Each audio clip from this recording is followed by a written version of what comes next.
Welcome to Nerdarchy. For nerds, by nerds, I'm Nerdarchy Steve, and today I'm joined by Matt Davids from Dice Geeks. How are you doing? I'm doing well. How are you, man? Good. Initially when I saw you on the schedule, I thought that we're going to be talking about dice today, but apparently not. But because and then after Ted explained who you are, like, oh, I know you more from your products than the name, because you have like a bunch of awesome random books over on Amazon. I imagine your website as well. Yeah, on dicegeeks.com, at Amazon, and on DriveThruRPG as well. But yeah, I feel like a couple of years ago I started like kind of pimping your stuff over on our Facebook page, because like especially as an old school nerd, like how can you not love random roll charts? Yeah, no kidding. I mean, I absolutely love random tables. I mean, that's, I don't know, it's almost a way of life when you're running games, especially kind of old school way. Yeah. And then your stuff has been popping up in our games via Ted. He also found you on Amazon and had ordered some of your products, and then you were nice enough to send over some review copies that Ted's going to be talking about. Um, but you do some other things as well. You're a blogger, you're a podcaster. Yeah, not so much blogging recently, but I definitely have been doing a podcast now for a while, since September 2019, and that's been kind of an interesting journey. So it's just Yeah. I used to listen to a lot of podcasts. Now, being a podcaster myself is kind of uh, it's like I said, have been an interesting experience. The best thing about it is getting to talk to all the incredible designers and writers. Like I've talked to Matt Forbeck and Robin D. Laws, James Introcaso, and tons of other people. Uh, Even people who aren't involved really too much in role playing games, because I like to. One of my things is that I think we're better game masters if we have read a lot and if we've watched a lot of movies and we just experienced a lot of stories. So I talked to Robert Hewitt Wolf, who was a producer on Star Trek Deep Space Nine, and he plays Dungeons and Dragons actually with a group of friends, kind of like once a week or once a month. And he has worked on tons of TV shows. So we talked about stories and telling stories and things like that. And it's been great fun. Nice. So what do you like more, podcasting or creating content?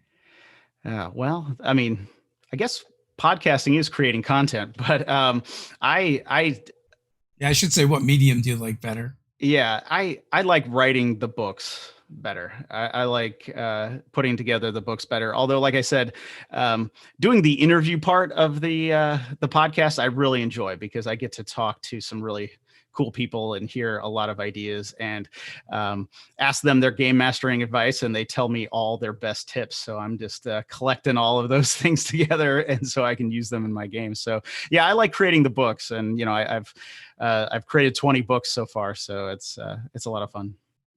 So I'm not like a great technical writer. So Mm-hmm. so so I have mixed feelings about that. So Mm-hmm. sometimes some of the things that we've created through proxy.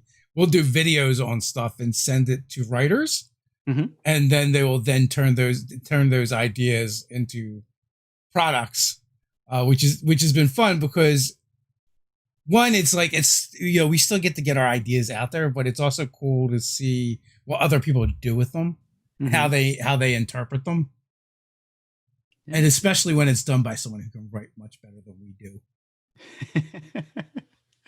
Yeah. Yeah.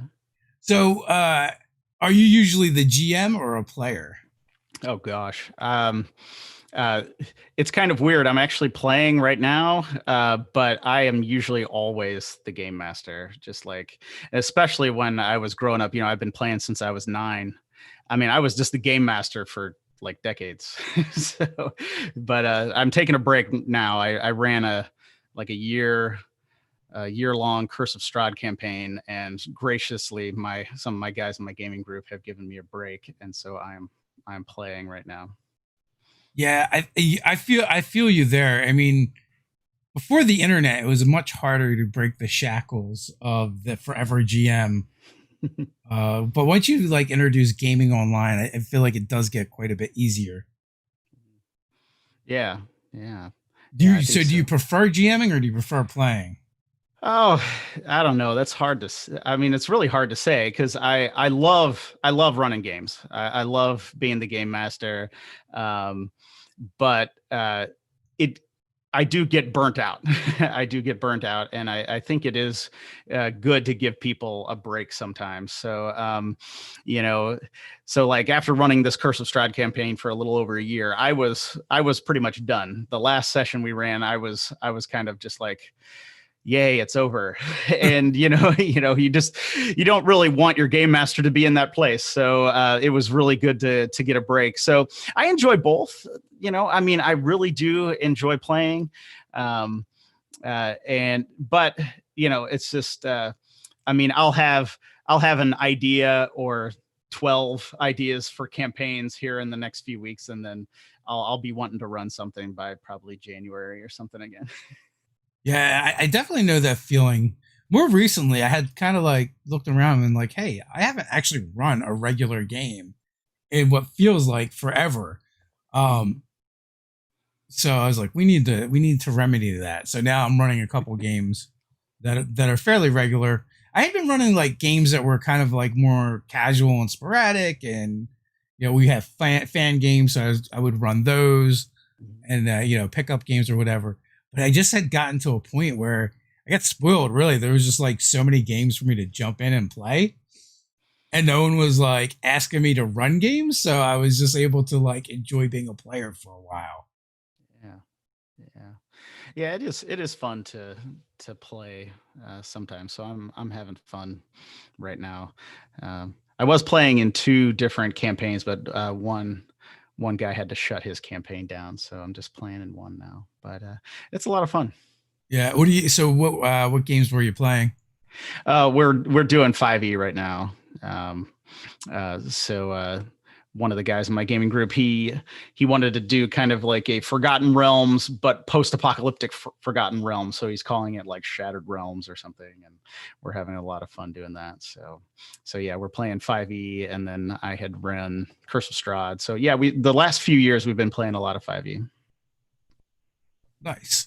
So what is your non D&D go to game? Well, my non. I mean, back in the day, it used to be West End Star Wars. I played that a ton. Um, Kind of right now, the only other things other than D&D that I've gotten to play recently is I played some of the Fantasy Flight Star Wars, the new system there, and then I actually have a post-apocalyptic setting that I created for the OpenD6 system that a lot of my friends in my gaming group and stuff like to play. So I'll every once in a while I'll pull that out and I'll run a session. And actually, I was just thinking about it the other day. I was like, man, it's been like 2 years since I've run a game of Anarchy, so I'm gonna have to pull that out maybe and run them through a post-apocalyptic kind of campaign again. Nice. It's time to blow off the dust. Yeah, yeah. So I like to ask people. Well, I don't really like to, but I've been asking people since the apocalypse. You find yourself gaming more, the same, or less? That is interesting. I think you know I think I'm doing more. I've been gaming more since we've kind of switched to all online, and um, you know, uh, I guess when was it? Probably 2015 or 2016. We really tried to some of my old friends and stuff. We really tried to start playing again, kind of once a week, and so since then we've been playing pretty much on and off for once a week for the last few years. But then the apocalypse happened. I found myself in like for a little while I was running a campaign, playing in one, then I was playing in two, and playing twice a week and things like that. So it was it's just been, I don't know, it's just been really it's a confusing experience, and I guess it's confusing for everybody since it seems like it would be more disruptive, but why do I get to play more when there's a global pandemic going on? Yeah, I think like for people like us who kind of create content full time, is we generally just have more availability or at least more control over our schedules. Yeah. And now there's a bunch of other people who all of a sudden have more control over their schedule, whether they want it or not. Yeah. So there's more people to play the game with. And then there's this other factor of we have people that have never played online before. Mm-hmm. And now it's like the only way to play. So so whatever barrier was keeping them from doing it before, they're more likely to try it. And we're like, oh, once you tried it, like once you break that initial inertia, it gets a lot easier. So yeah, so I feel like for those two different reasons, we've Mm-hmm. got more people to game with. Yeah. No, I agree. And actually, I had not played online until March, until we went into the lockdown, because I just had a group of friends who, always enjoyed coming over and playing. And then once we went into the lockdown, it was like we're playing online. And then I had always thought, over the last few years, I thought, oh, I should probably play online. I should probably do things online. But once this happened, yeah, it just broke down that last barrier. And then it was like, oh, here we go. This is actually workable and doable. Yeah. So for us, we've always kind of done a mix. Like we've always had what we consider like, I guess, our home games, where we would like Ted would run a game, I would run a game, and then we'd bring another GM to hopefully run a non D&D game, and we would just alternate, and we would pretty much game 3 Saturdays out of the month. Mm-hmm. So we were getting ready we had gotten away from that for a while, and we're getting ready to start that back up. And, then everything shut down. We were in the process. So we have started it back up. It's just all online. And, Mm-hmm. we've been gaming online for a while since like the very beginning of Nerdarchy. There was a Facebook group that kind of like popped up soon after we started called the One Shot Group, where people would just meet up in there and play one shots of whatever. So that was, and back then they were just using Google Hangouts. Yeah. And, people would use whatever dice app they could get a hold of, or real dice. They weren't using VTTs, and, in that group anyway, for the most part. So it was very, very located. And like, even still when we run, we tend to, be theater of the mind anyway. Yeah. Are you guys using VTTs or theater of the mind? Well, we do a lot of theater of the mind, but we have been using Roll20, and I used it when I was running. When I finished it, we had to finish up our Curse of Strahd online. When I did that, I just did basically theater of the mind, even though we were in Roll20. I threw up a few pictures here and there, maybe, or something. But now my friend who's running the campaign we're in now, he's been using maps and some more things like that. So it's been working great. I mean, it can be really good, like especially if someone that's like really proficient in using it.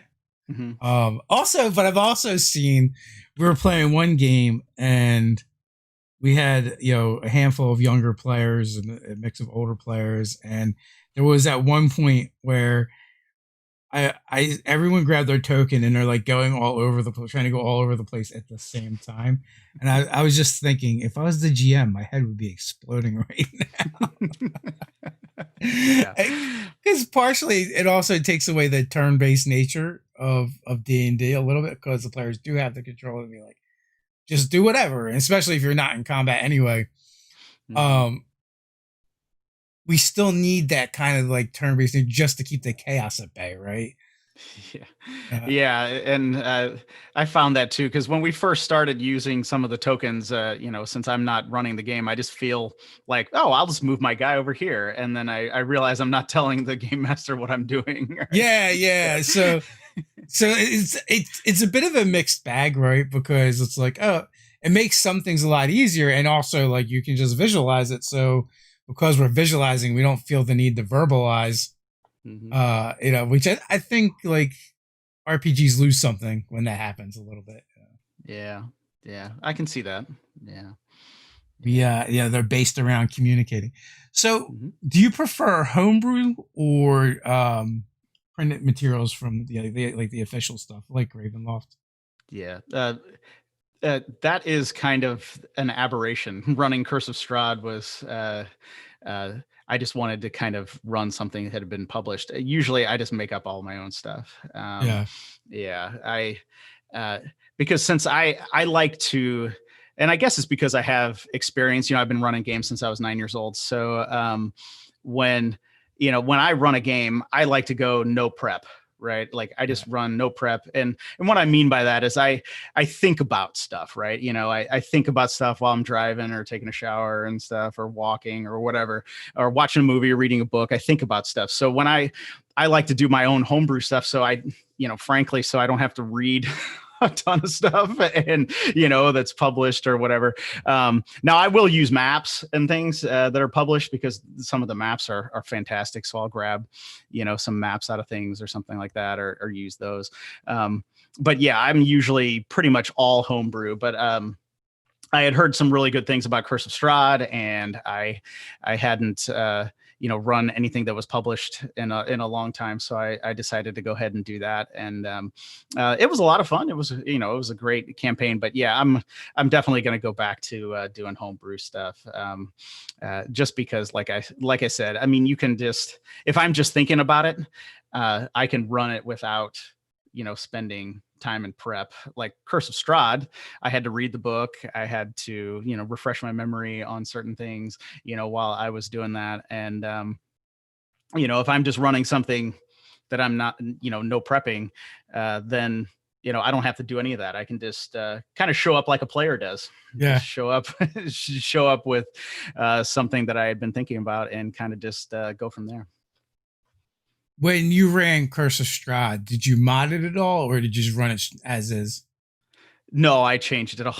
I changed a whole bunch of stuff. Yeah, I'm trying to remember. Well, especially towards the end, because my players, I kind of let them go to some higher levels. We had got into some stuff, and we were doing some cool stuff. So I let them go higher level than, I think it was like 11 for the adventure. So I let them go up a little bit higher, and so I made Strahd a lot harder. I added in some other things. Strahd summoned a Kraken one time because I needed to challenge them, because they were a little higher levels. Just so yeah, I guess at the beginning I kept it pretty close, but then once my players start doing stuff, I couldn't break the old habit of just the no prep GMing. So I Yeah, just started kind of going with things and taking some of the kind of the best ideas from the campaign and kind of running with those. yeah. In you, I find a kindred spirit because I am the same. We've our group is definitely more of low prep to no prep. I mean, I used to prep everything, and it's like, and then I'm like, oh, well, we're not even using this stuff. Why Yeah. am I prepping it? And if no prep is real easy if you got, if you got a group that likes to do stuff, right? Yeah. I have encountered it's a lot tougher if you have a group that you kind of have to take by the hand and lead around Yeah. for a lot of stuff. But yeah, if you got players that are willing to move the story in a direction, you know, it is a lot easier to just go with it. And everything you said about running pre-written adventures is exactly what I've said time and time again. I'm like, it seems like it's so much more work because I have to read everything. You're gonna be rereading it, multiple times, just as you get closer to those parts, and then your players are gonna do stuff, and you're gonna want to adjust it to them, and tailor it. And by the time it's all said and done, it's way more work than I would have did had I just showed up to the table and decided to run things. I'm like a 3 sentence kind of GM that I'll jot down like some ideas, or I like to take a lot of notes while I'm running a session, Mhm. and then those notes generally turn into like the next session or next couple sessions. based on what the player has done, because I don't have a great memory either. So I need notes. Yeah. Yeah. No, I absolutely agree. I mean, if your players aren't giving you anything, then I mean, well, I don't know how you could run a session, prepped or unprepped if your players just aren't doing anything. So yeah, the best thing to have is players who are active and who are engaged, and then the game master can really just react to what they're doing. You just kind of sit back, react to those things, see what they're doing, throw complications in their way, and just kind of just roll with whatever they're doing, and it just makes game mastering a ton easier than I think a lot of people think it is. Well, I guess what I mean when I say players that don't do anything is like they require hooks, and often where other more active players, like you could give them hooks or they'll just invent their own. Yeah. So no, that is true. There are, and one feels like fishing with a hook and line. The other feels like the fish jumping in your boat. Yeah. Yeah. And I mean, I think that's always, I wish I would have done this more years ago, but the whole concept of like a session zero, I think is great. Because if you can kind of if the players are making the characters and the game master is there kind of listening to the players make their characters, usually, by the time 3 or 4 players make characters, I will have enough material for 5 or 6 campaigns, because they're going to create some things in their backstories, or even in the concept of something, even a broad concept of a character that's going to give me ideas to fill out some of the ideas I've already had for a campaign. One of the most eye-opening epiphanies to me was when I heard someone say, it's not my job to get the players together, to get the party together, because I would always take responsibility for that and figure out how I'm going to get these 7 players that have totally independent backstories that have nothing to do with each other to the same place so they can become an adventuring party.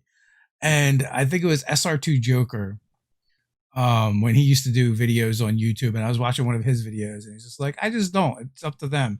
You tell me why you guys are together. And I was like, oh my God, you mean I don't have to? Yeah. So much burden was lifted, and you're talking about session zero. So in session zero, that's a great place to be like, all right, guys, figure out how you know each other and why you're going to adventure together. Oh yeah. I mean, I can't tell you how many times that I killed a campaign because I couldn't figure out how to get players together. Right.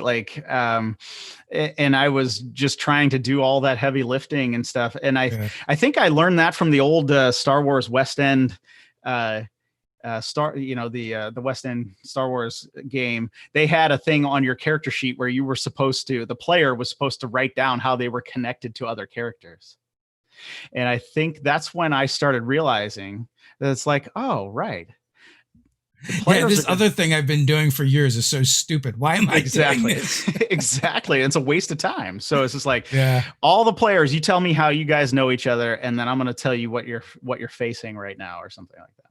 Yeah. And one of the biggest things that was the worst about it was we would do it in game, and yep. And you might spend several sessions just getting the party together, right? Oh, yeah. So you're flipping back and forth. People are sitting around. I got pretty good at getting people together fast. Mm-hmm. But I've also seen other GMs that seem to really like that process. Yeah. And I personally felt like it was a terrible process for the group, right? Yeah. At a certain point, you might as well just told certain players not to show up tonight, or come late because you're not doing anything. Yeah. You're going to watch other people play. Yeah, no. And like I said, that's what I meant when I said I ruined other campaigns by trying to do that. It's just some people were like, oh, this role-playing stuff is boring. I didn't do anything this whole time. This one player and this other player talked the whole time and they argued and stuff. And then you always have the one player who's like, well, I don't trust anybody. I don't trust anybody here. And they don't want to be part of the group. And you're just like, my character wouldn't do that. And my character wouldn't do that. Oh my gosh. And so it's just like, no.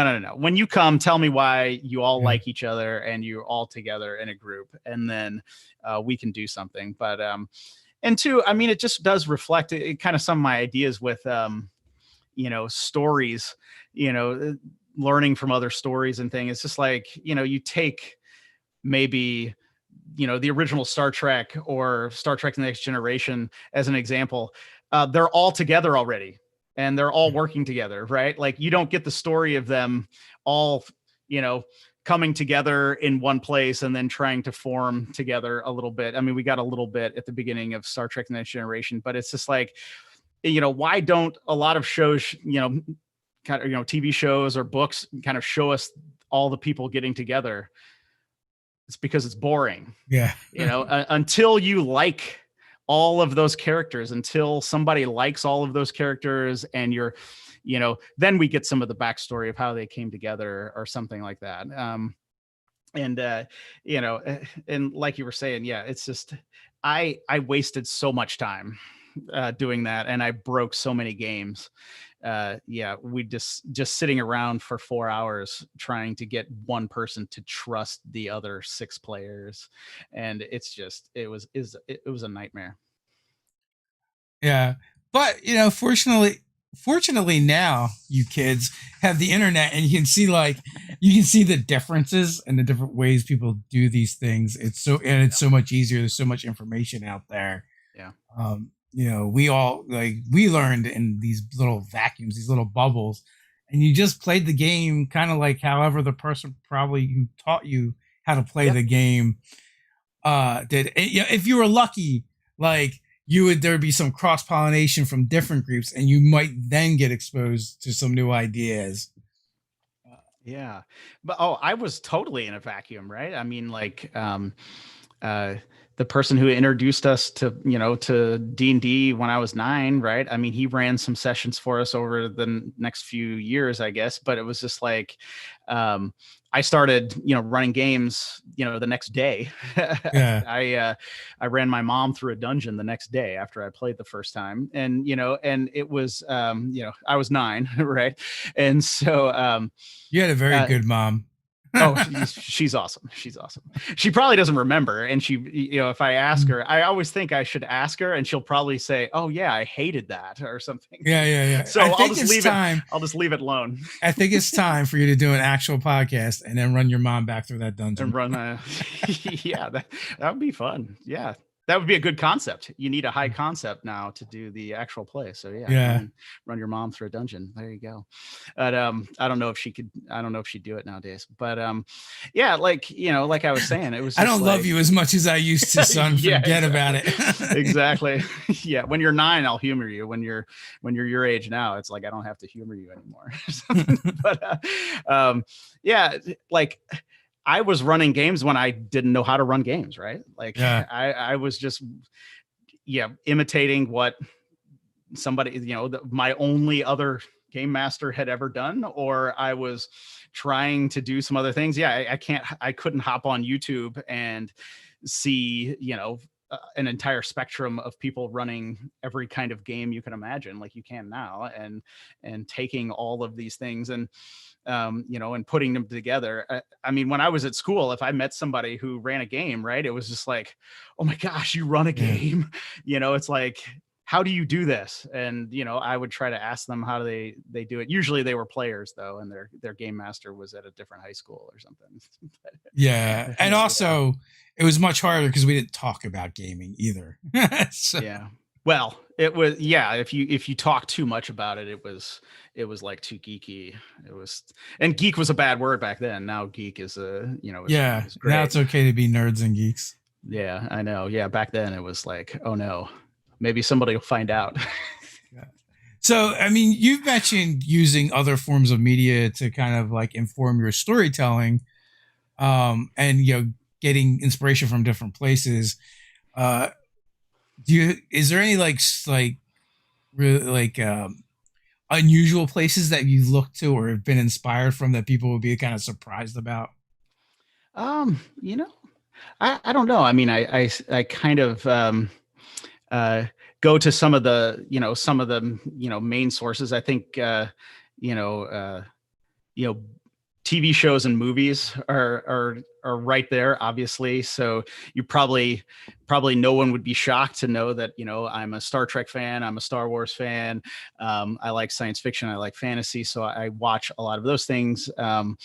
I like post-apocalyptic stuff, so obviously I watch a lot of post-apocalyptic movies, things like that. But also, literature and books, but not just fiction. Maybe that would surprise people. I get ideas and things. Sometimes you can get ideas of different situations from biographies, um, and real history that just give you some situations and scenarios, because that's one thing that I like to talk about when I talk about No Prep Game Master. Of course, I wrote a little book called The No Prep Game Master, and and I'm talking to people when I talk about no prepping. I'm talking to people who have jobs and families and spouses and children, and they are hard pressed to get 3 hours a week to game because they have full schedules. So like when I run a game, like I have a wife, I have 3 kids, one on the way, and all kinds of things going on. It's just like I get 3 hours to game. I don't get another 3 hours the night before to prep, right? Like I just don't have that. I don't have that time in my schedule. So when I'm reading a book or watching a movie or watching a TV show, I try to look for situations in those things that I can take, just like general situations that I can take and then use in my campaigns. And often people will recognize them as kind of tropes or something like that, but they like engaging with those because they're like, well, that was kind of like this one TV show, but not exactly, or, oh, where did you come up with this one idea? And it's like, well, that was actually in the Iliad, right? And I just remembered it from when I read that in college, and I just threw that into the game. And that actually helps create, I think, like a shorthand when you're running games. So it's not like you're running the movie or you're running the book, even though you can do that, and I have. Is usually, especially if somebody, if your gaming group hasn't read some obscure novel or seen some wacko movie, just run them through the whole thing. It saves you a ton of time. And but if they've seen it, then I mean, it's all over with, right? Because I had somebody try to run me through Star Trek 6, and I've seen Star Trek 6 probably 20 times, and it was, it didn't work. But if they would have just taken some situations from Star Trek 6 and kind of changed them a little bit or made them a little bit more generic, I would have run through it and not even realized it was Star Trek 6 until maybe like a couple weeks after or a month after. Be like, oh right, that was kind of like that. But so you just take those little situations from the books, and novels and movies and TV shows, and I usually find that those are some really great ways just to create, like I said, a shorthand, so you don't have to come up with, you're not like on the spot coming up with, huge, things like every 2 seconds while you're running a campaign. I ran a murder mystery, Mm-hmm. and it turns out like this set of coins, like everyone that came in possession of them ends up getting murdered. Okay. Right. And it was St. Patty's Day. And eventually, like, one of the players was like, you're just running the Leprechaun. You just took that stupid movie and made it into your game. And I'm like, yeah, I did. Yeah. And I like doing stuff like that. I like when they figure it out too. Like, I'm not really trying to hide it for the most part. I think it's better when they don't figure it out until they're like more than like halfway through, or towards the end, and they're like, oh, and they have that epiphany that you've just like skinned something. Yeah, I find most of the players like that. Like they kind of get off on it, on the Easter eggs, and then figuring it out. Yeah, and that's been fun. You know, I asked that question because I'm finding like a lot of similarities with the way you do things and the way I kind of think. Like, so I watch this show, or I used to listen to the show on NPR called Car Talk. Oh yeah. And I don't know why. I'm not a motorhead, not into cars. And it's just these two brothers talking about cars. Mhm. And one time, like someone called in and they're like, "You need to go to the junkyard and get this part, and that'll fix you right up. But watch out for those junkyard harpies." I was like, "Junkyard harpies needs to be a thing." Oh yeah. So, Yeah, and that's what I'm talking about. That's what I'm Yeah. talking about. Yeah, you take things that you hear in places like that, and you just put them right in your game. yeah. So now we have this like arcane junkyard in our world where yeah, that's kind of ruled by these harpies, and instead of charming people and enthralling them with their song, they use it to animate junk. And and there's like some like relics from bygone ages, which are like these huge arcana mechs. And like there's like a piece of one there. It's just like the arm. So instead of the metal magnetized crane, they've just got this arm that they animate so they can move the junk around in the yard. That's awesome. So yeah, and so I also like to just take like inspiration from pretty much anywheres. And I think the further away from you get from fantasy, when you take that stuff and kind of reskin it into a D&D game, your players will probably get it eventually, but it takes them longer to get it. Yeah. Yeah, absolutely. That's why I said, like, I get some ideas from biography or some history every once in a while that I'll throw in. And, every once in a while somebody will get it, at the end, but, or in the middle, and that's fine. But I do remember this one time when I was playtesting my game, Anarchy, years ago. A friend of mine, I ran him in a number of sessions, and I begged him to run me in a session because I had never played my own game. Right. Yeah. I was always the game master. And so he runs me through this post-apocalyptic adventure that was fantastic. And I loved it. He had NPCs, he had a whole situation. I was just like, where did that all come from? And he was kind of like, I got it from some other place or whatever. And I was like, well, it's fine. It was great. And then years later, I was watching some old 80s post-apocalyptic movies, and there was one I hadn't seen called World Gone Wild, and I watched it. It was the exact same thing. He just ran me right through that whole movie. And it was like, of course, now, I was just cracking up laughing because it was so funny. And it was just like, maybe if I had seen it, I would have cared at the time. But since I hadn't seen it, it was totally fine. And it was great. Yeah, I don't, people have mixed feelings about it. I just say go for it, And the worst case scenario is your players won't like it and you'll learn something, right? Yeah. Yeah. And if it's something really common, I mean, you can do it, a couple different ways. You can make it, if it's like, oh man, I really want to run Black Panther or something, kind of, I want to have Wakanda in my, my campaign or something. And everybody who's, has seen it and is going to know what it is, you can either make it so generic that it's kind of like, seems like Wakanda. And so they're like, hey, that's kind of cool. We get to kind of play in that. Or you can just say, hey, look, I really want to do Black Panther. You're going to be in Wakanda when you start. And there's going to be a lot of people who are just like, sounds great to me. Sounds, if you just own it, right, it does take away. It's like, if as long as, if it seems like you're not just like trying to rip it off, but you're like, nope, this is totally inspired by that thing. You're right. Most people be like, okay. Yeah, sounds good. Yeah. When do we start? Yeah. So Joe wants to know favorite dragon. Oh. Favorite dragon? Yeah, what's your favorite dragon? Oh, like of all time? Oh my it's God. Like a regular question. You can go with the type or specific dragon if you like. Oh, okay. I mean, in literature, it's pretty much got to be Smaug, right? In Dungeons and Dragons, I just, that was one other thing I did in Curse of Strahd. I threw an ancient black dragon at my players, and because they were so powerful. But yeah, Smaug would be my favorite from literature. Yeah. So what kind of stories do you like to play? I know you kind of like run it off the cuff and more of a reactive DM, but do you have a particular style of story you like to run? Um, yeah, I kind of like um I kind of like almost, I mean, it's going to sound a little weird, but I kind of like mundane kind of adventures in a certain sense. Like I don't like to necessarily do like um the epic Dark Lord kind of takedown things.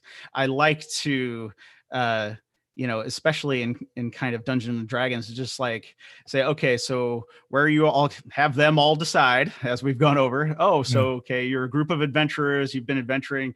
Okay, well, I'll give you this, and you're going for some legendary item or kind of a quest story, but I usually don't like to put in some kind of like, oh well, the world's going to end if you if you don't get, if you don't get this chalice back into the temple by, by the midsummer's eve or something like that, you're going to, the world's going to explode.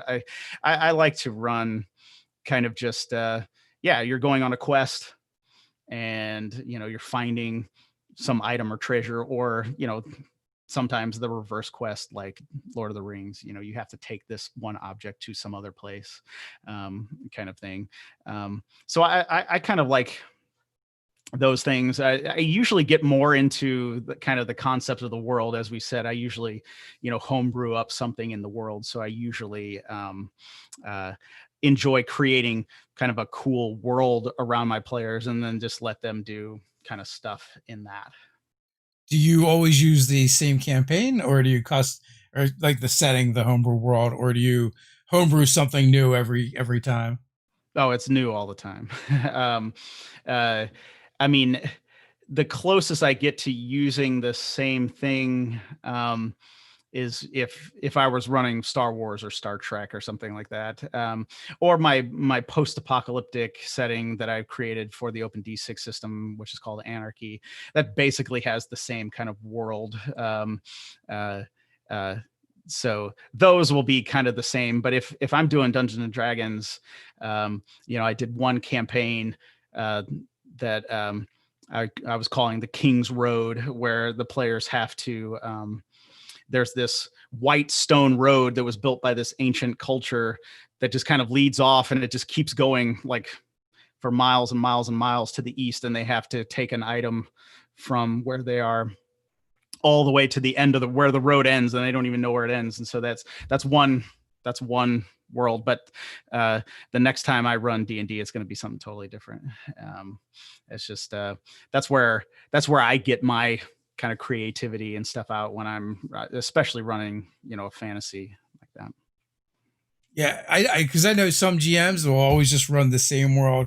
We've been through several ourselves, and sometimes we just pull out things that are completely different than when we normally run. Mm-hmm. For a while, me and Ted were running out of the same town and the same Okay. region, and we had run that game from first to 20th level. So like one of us would do something in the game, and then the other one would undo it. Or one of us would create a place, and then the other person would burn it down. Oh gosh, yeah. Well, I mean, that's the thing, right? If somebody else likes it, you got to burn it down. Yeah, yeah. It just happened to be where the different stories had gone, and sometimes there were just things that the players did. So there's always that. Yeah. You never know. So you've mentioned Anarchy a couple times. Mm-hmm. What are the mechanics in that? I'm not familiar with the Open D6 system. The Open D6 system, that it's just basically the if anybody's familiar with the West End Star Wars game, before West End Games, when they were going bankrupt, they released the Open D6 system. And so it's basically just, you just use a 6-sided dice, and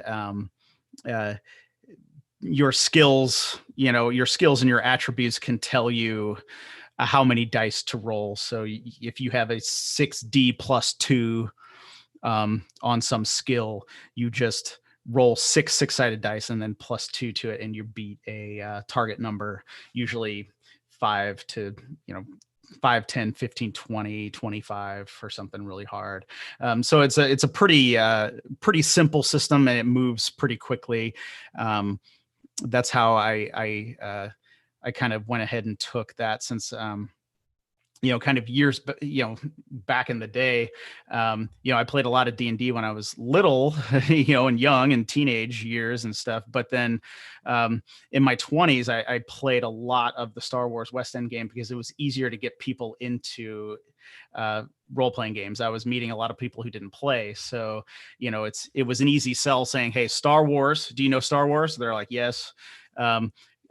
I can show you the rules in like 20 minutes and you can make a character in 10 minutes. Is that cool? And they're like, oh, that's great. And so I use that. So I know those rules, pretty well. So when I kind of resurrected Anarchy, I had messed with it years ago when I was a teenager and stuff. But when I resurrected that in like 2014, I just took the Open D6 rules and just converted it over to that. And it seems to work really well. Especially for short things. So, running maybe like a 8 to 10 session kind of campaign, it works really well for them. So what is the world of Anarchy? All right. Well, it's just basically it takes place after, a nuclear war, and it's kind of if the nuclear war happened like present day kind of, and then it starts 3 years afterwards, kind of when society has really, the last kind of remnants of society have just really fallen apart, and now your characters are going to, something has changed now in their world, and they have to like leave where they were, and they have to go out and do something else. So basically it is, it can be run kind of like a Mad Max type post-apocalyptic world. It can be run kind of like a Walking Dead, zombie thing, if you want to do zombies. And basically what I do for that, since, I said it requires very little prep. Actually, I just roll randomly for usually a state that the players are in. I have them roll to see what state they're in, and then I use Google Earth. I just pull up Google Earth on my computer, and I'll throw it to a screen, and I will just run the players traveling through Google Earth, since it's right there. It's a map, and we just I'll just fill in post-apocalyptic details, like there's a wrecked car here, or that building is trashed, or something like that. And that's pretty much how I run it there. I pretty much run it kind of old school, like kind of like Mad Max, kind of maybe like the first movie, kind of transforming into the Road Warrior as we play over a few sessions. So do you do anything like any weird stuff like mutants or things like that? No, I didn't do anything with mutants. I kind of went kind of like the Mad Max kind of way, where you don't have mutants and that. But I did create some zombie rules, because I had a few guys in my playtest group in 2014 who like begged me for zombies. So I added some zombies in, and I played with, we did a few playtests with zombies, and that was a lot of fun. Can't go wrong with zombies. By this point, we might all be zombied out. Yeah, no kidding. For sure. So what is your favorite genre? Because you mentioned sci-fi, post-apocalyptic, and fantasy so far. Yeah. Oh, all of them. Yeah. All of the above. I love it. I mean, I love fantasy, and obviously I've done more like with the books and stuff that I create, and the random tables that I create. I've done more with fantasy, but I have sci-fi stuff. I have post-apocalyptic stuff. I love them all.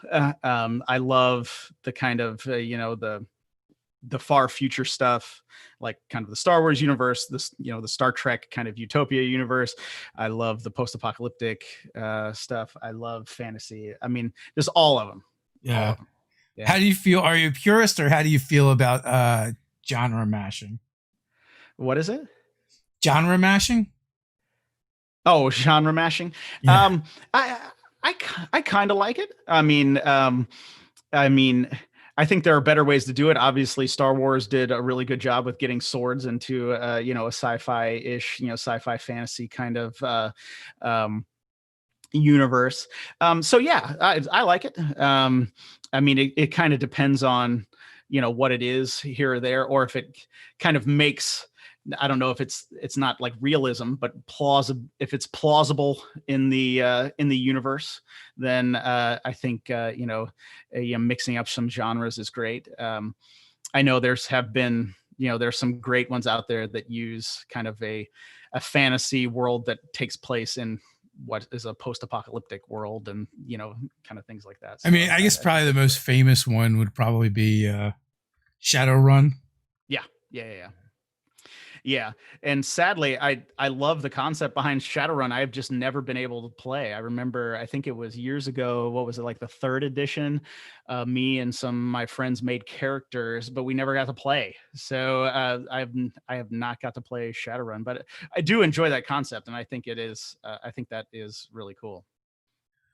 So I've never played the Shadowrun system. But we did do a Cypher System kind of conversion hack for the Shadowrun world. Mm-hmm.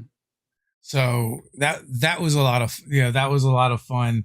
And also too, like, a lot of people I've talked to are fans of the game or the setting, but not so much the system.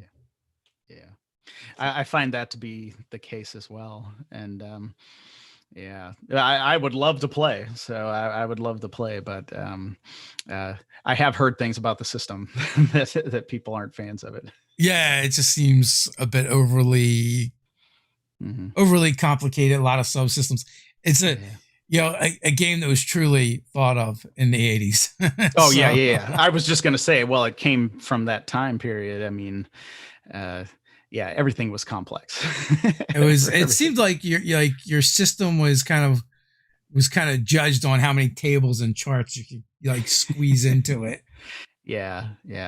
I'm thinking of like the Palladium games. I mean, Heroes Unlimited, or I mean, I guess the famous one is Rifts, but I played Heroes Unlimited more. I mean, the creation, the worlds, the books, the artwork, everything is phenomenal, and then it's just so hard to run them. Yeah, it's a brutal system. Well, that system led me to Mutants and Masterminds, I must say. Oh, okay. We were playing Heroes Unlimited, and I was like, I just don't like this system. I don't like the difference between the characters, the balance. I was like, I would rather go back to playing Phase Rip, the Marvel superhero RPG, than play this. And so I started poking around online. And it was like the 2 games that kept coming up were Champions and Mutants and Masterminds. And it's like Mutants and Masterminds was the D20 system. We were already familiar with that. Like this will be easier sell on my group. And so I started looking into that. And like, oh, this is pretty good. I like this. And then I was able to convert the person that was running the Heroes Unlimited. They didn't want to admit it, but they're like, this is a better system. Yeah. The problem with like Heroes Unlimited is like, I think it was Noah Atwell or Spoonie would talk about. It's like you can play Superman and you're playing Superman next to Pool Boy, right? It's like whose only power is to breathe underwater if he's in a pool. But yeah. Heroes Unlimited. I mean, that book is amazing. Like it has all the powers, everything. I mean, it's just awesome. But yeah, we always just ran into, I don't know, when I was playing, the group I was playing with, we just always ran into problems of not exactly calculating, was it SDC or whatever, or what are some of those things? Somebody always got it wrong. We always, did something with the skills wrong. There was just so much to remember while we were making characters. And then it just seemed like, I don't know, one time it was like, we had like 3 superheroes fighting like 6 normal human security guards, and it seemed like that took us like 4 to 6 hours to do the combat. And we were just like, what is going on? Like something's wrong. I should be able to blink and win this. Exactly. It's just like, what is happening? It's very bizarre that game is just never changed. Yeah. right? Like they did a Savage Worlds version, Yeah. for Riffs. Rifts, Riffs. Yeah. but Yeah. Palladium is just kind of like it's frozen in time. and Yeah. and I was talking to a friend, and they're like, yeah, they're not in business anymore. I'm like, no, they are. They just sell the same books, and you can still buy the same ones. I don't know. I don't even know if they've done any edition updates or anything. Yeah, I don't think so. I mean, I haven't looked into them in a while, but I It's don't remember seeing them. it's so bizarre to me. Yeah. Yeah, I mean, they have some great properties. I mean, some of the Yeah. ideas behind them were fantastic, and yeah, it's We just ran. We played in a game for Teenage Mutant Ninja Turtles, which was a blast. hmm And yeah, but yeah, it's the system just does not help it at all. It's like yeah, Ted made up two different characters, and they were so vastly different. Like one had like so much more power and gear and just like everything.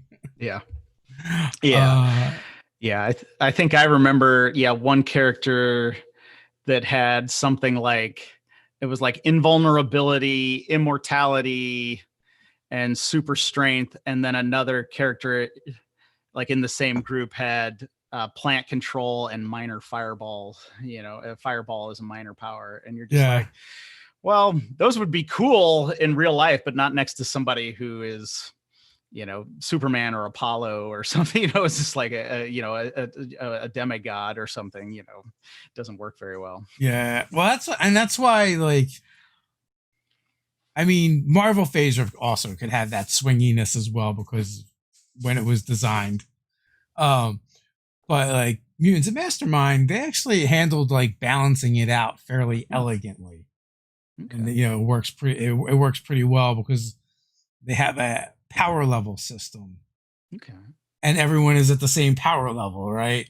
Like, Mhm. you can play Street Heroes, Cosmic Heroes, or whatever, but everybody, as long as everyone has that same rating, like you still have these parameters that you have to build within. Mhm. Um, Yeah.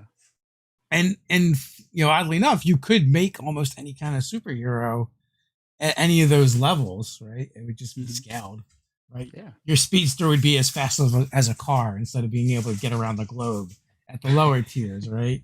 Yeah. But at the like the default setting for that game is like you can make a speedster that can lap the globe. It also made minis useless. So, Yeah. and also three-dimensional combat also makes it very difficult as well. Yeah. So, but Yeah. we've had a lot of fun with it. I mean, that system was pretty versatile. Like when they came out with fourth edition, we kind of moved away from D&D as a system and started using Mutants and Masterminds, and we ran Supers game through it. We ran a fantasy game through it. Hmm. We ran a Dresden Files game through it. And then we looked up from playing that, and we're like, wait a minute, they're doing another D&D. Yeah. Yeah. So, Yeah. which is your favorite version of D&D? Since it seems like you've played through all the editions. Yeah. Well, I mean, technically, I never played third actually. I missed third. That was like I was doing other things in my life, I guess, at that time. But Okay. it's hard for me. Live through, I should say then. Yeah. Yeah. I'm not a big stickler on editions or anything like that. I'm really enjoying 5e right now. I only played fourth a couple of times, and I didn't have too many problems with it. And then I realized it was big controversy and stuff, but I mean, I only played a couple times. And then, I mean, back in the day we mainly played basic, but I mean, I probably did not follow any of the rules. I mean, I was so young at that time. I mean, I would have to say right now, if I'm picking a favorite, I'd have to say 5e. It's just, but I mean, I just really don't have one. I'm just enjoying 5e right now. So.